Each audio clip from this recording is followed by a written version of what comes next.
میں یہ لایا تھا چلتے پھرتے جو پڑھنا ہے اس میں کلمہ طیبہ کی کثرت. اس سلسلے میں حضرت نے فضائل ذکر میں ایک چیز لکھی ہے. شیخ ابو یزید قرطبی فرماتے ہیں کہ میں نے یہ سنا کہ جو آدمی 70,000 مرتبہ لا الہ الا اللہ پڑھے اس کو دوزخ کی آگ سے نجات ملے. میں نے یہ خبر سن کر ایک نصاب یعنی 70,000 کی تعداد اپنی بیوی کے لیے بھی پڑھا اور کئی نصاب خود اپنے لیے پڑھ کر ذخیرہ آخرت بنایا. ہمارے پاس ایک نوجوان رہتا تھا جس کے متعلق یہ مشہور تھا کہ یہ صاحب کشف ہے, جنت دوزخ کا بھی اس کو کشف ہوتا ہے. مجھے اس کی درست صحت میں کچھ تردد تھا. ایک مرتبہ وہ نوجوان ہمارے ساتھ کھانے میں شریک تھا کہ اچانک اس نے ایک چیخ ماری اور سانس پھولنے لگا اور کہنے لگا کہ میری ماں دوزخ میں جل رہی ہے. اس کی حالت مجھے نظر آئی.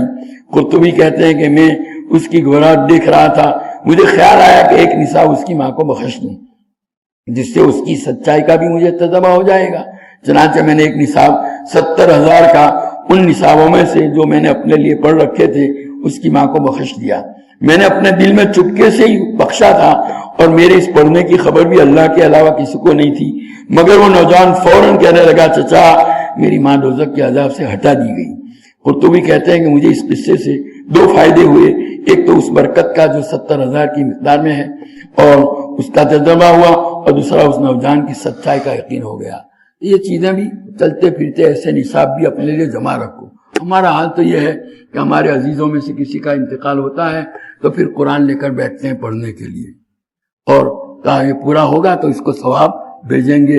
وہ جو فارسی میں کہا گیا تاتریات ازیرات آوردہ شود مار گزیدہ مردہ شود, جس کو سانپ نے کاٹا ہو اس کے علاج کے لیے تریاک عراق سے لائیں گے وہاں تک تو یہ مر جائے گا.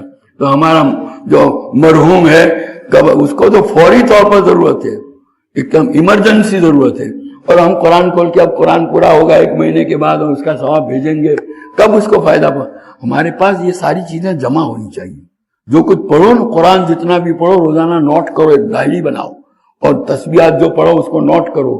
یہ لا الہ الا اللہ کی اس سارے نصاب بھی باقاعدہ پورے کرتے رہو اور اس کو جمع کرتے رہو. آپ کے پاس ایک بہت بڑا اسٹاک ہونا چاہیے ان چیزوں کا. عزیزوں میں سے کسی کا بھی انتقال ہوا فوراً اس میں سے کچھ ان کے لیے کیا کر دیا, بھیج دیا, فوری طور پر اس کا بھی فائدہ ہوگا. تو یہ بہت یہی طریقہ اختیار کا ہمارے اکابر کے یہاں اسی کا اہتمام ہوتا ہے. تو ہم جیسے سست لوگ آئے تو یہ طریقہ ہے. تو بہرحال اس کا بھی اہتمام کریں. اللہ تعالی ہم سب کو توفیق